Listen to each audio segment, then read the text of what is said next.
Ние живеем в хемороида на газа на света. When I'm moving down the street and I'm rocking to the beat, I'm on my way.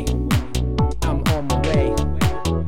When I'm riding on the train and entertain. Здравейте от мен, Лили Шон. Изминаха дни, изпълнени с много предизборна агитация, плакати с номера и купени гласове, но и много положителни емоции, свързани с театъра. От изборите към Международния ден на театъра и наградите Рикар делят ги само 24 часа. А какво е общото между тях двете ли? Ами общото е правото на избор. Както в театърът зрителят решава дали едно представление да живее или да умре, така и в политиката. Тази година е емблематична с това, че изкуство и политика влязаха в двубой. Не, че не се е случвало до сега, но просто има съвсем пресен пример с президента Доналд Тръмп. Той открито се изгаври с голяма част от американските знаменитости, но... I have thought an awful lot about blowing up the White House. He's a bad example of this country, this city. I just want to say... Наградите Оскар минаха под политически знаменател. Честно казано, втрещена съм от изказванията на Доналд Тръмп. Не защото съм актриса, чисто човешки. Според мен един държавен глава би трябвало да обединява обществото, а не да го разединява и да се гаври с него. Но да се върнем към избора. Все пак някой го е избрал, нали така? И да бъда по-точно, 59 милиона души са гласували за него. Да погледнем една България, която е 7 милиона, доста хора са го подкрепили всъщност. В България изкуство и политика също са влизали в двубой. Студенти от надвис, известни актьори и режисьори направиха траурно шествие от Кристал до Народното събрание.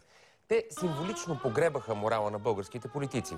Дами и господа, добре дошли на церемонията по връчване на националните награди на Съюза на артистите в България ИКАР 2017. Дали тази година ще чуем от сцената "Благодаря за наградата, но се отказвам от нея"?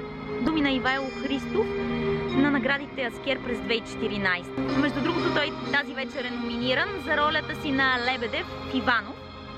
Преди 3 години той сподели огорчението си от това, че българската култура е навряна в най-гадният ъгъл в задния двор на държавата и цитира реплика от пиесата "Буре барут" на Деян Духовски.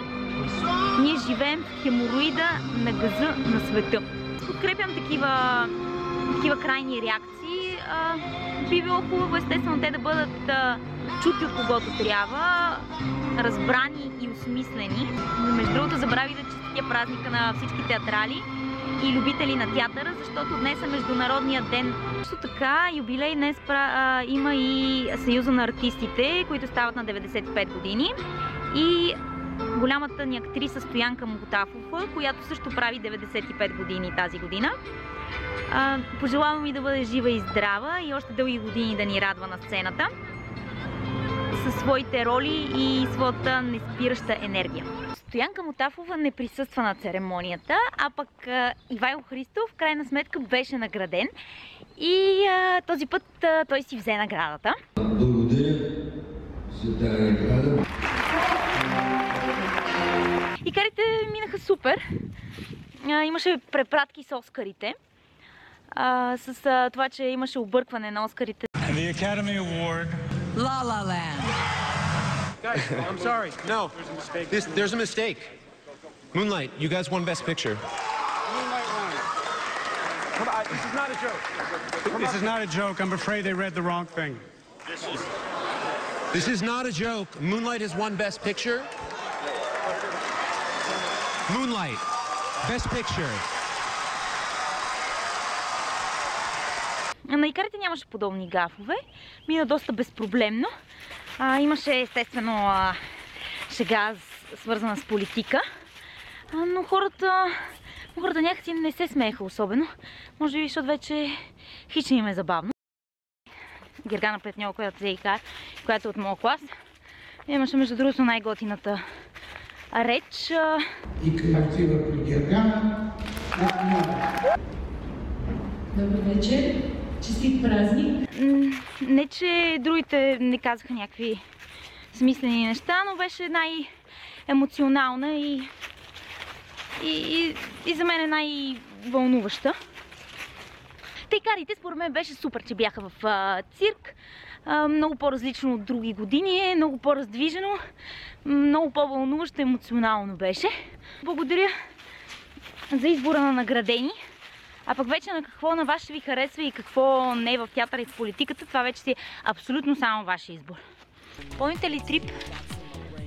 Ето го Трип. Трипи. Между куче и магаре. Емилия е много нещастен. Ето вижте колко е нещастен. Опа, той яка.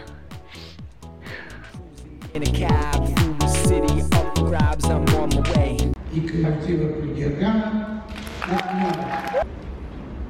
Добър вечер! Честит празник! Честит юбилей на Съюза на артистите! Благодаря за наградата. Благодаря, разбира се, на моите преподаватели, двамата, които са тук, професор Здравко Митков и Али Вълчанова, и третия Петър Байков, който светло памет също е тук. Много Петър, обичам ви! Благодаря. Благодаря на театър Българска армия. Пожелавам да изпитвате удоволствие от щастие и щастие, колеги, от работата, която вършите, и да не забравяме, че все пак изкуството и възпитава вкуса на публиката, както и духа на хората, и трябва да бъдем много отговорни към това, което правим. Пожелавам ви